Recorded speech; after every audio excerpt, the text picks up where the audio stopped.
Look! This time, I'm gonna read you a book. Are you ready? Hope you're doing well, everybody.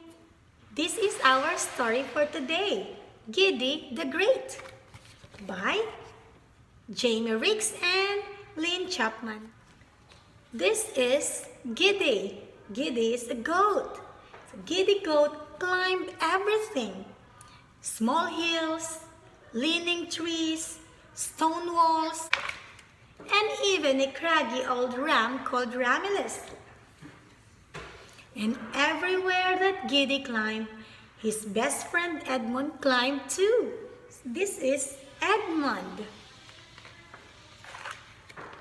But Edmund was a woolly mutton, and there were some places his meadow-made hooves would not stick. As Giddy climbed higher and higher, Edmund had to watch from below. If you keep leaving Edmund behind you, you'll lose him as a friend, warned Giddy's mommy. And best friends don't grow on trees. But I'm training for the giant PINNACLE race, said Giddy. First goat to the top is the winner. This is the giant PINNACLE. Look, the giant PINNACLE was soaring broom handle of a rock that was said to hold up the sky. I can't climb that, quaked Edmund. Don't be such scaredy cat, shouted Giddy. Let's practice for the race so that I can win and everyone will call me Giddy the Great. Edmund didn't want to let his friend down, but the rock was too steep. He slipped back down into the low-lying meadows. While Giddy Goat set off around the world of practice climbing really high things, Giddy went to the big city and climbed bridges and skyscrapers. He went to Paris and climbed the Eiffel Tower. And to London to climb the Nelson's column. Look at Giddy. And to the New York City where he climbed the Empire State Building right to the very top. Move over, King Kong. Here comes Giddy the Great. But even though Giddy was standing on the top of the world, he was lonely. He missed his best friend, Edmund, and wanted to say sorry for calling him a scaredy cat. So Giddy sent a note by a postal pigeon, coming home today, and headed for home just in time.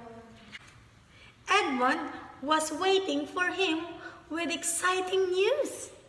I'm going to take part in the giant PINNACLE race, he said. Edmund, Giddy gulped. There's something I've got to say to you. It was hard saying sorry.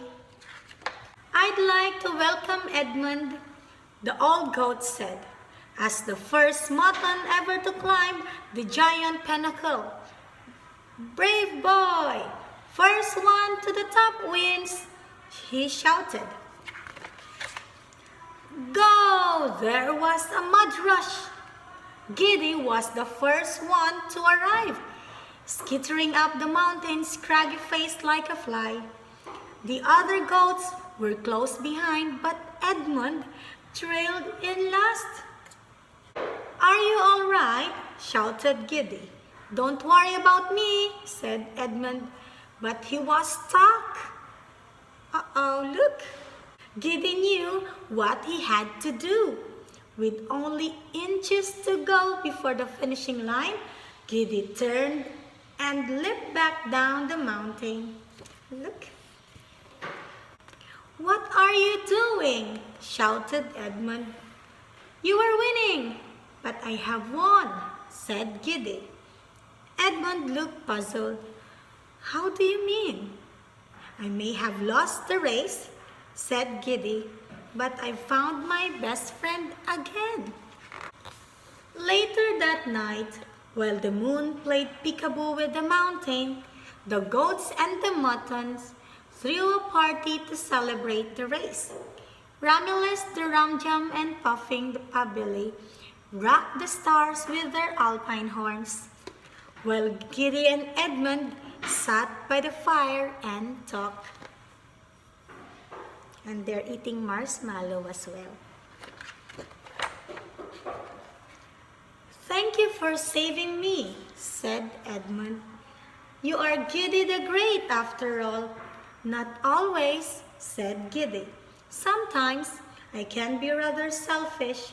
He took a deep breath. "I was wrong to call you a scaredy cat," he said. "So I want to say..."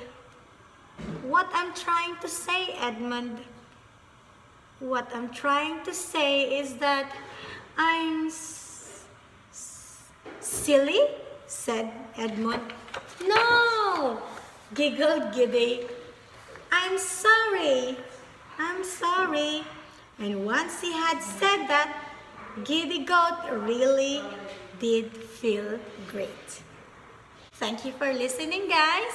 And I'm very, very sure you love this story today. So till next time. Bye. Much love.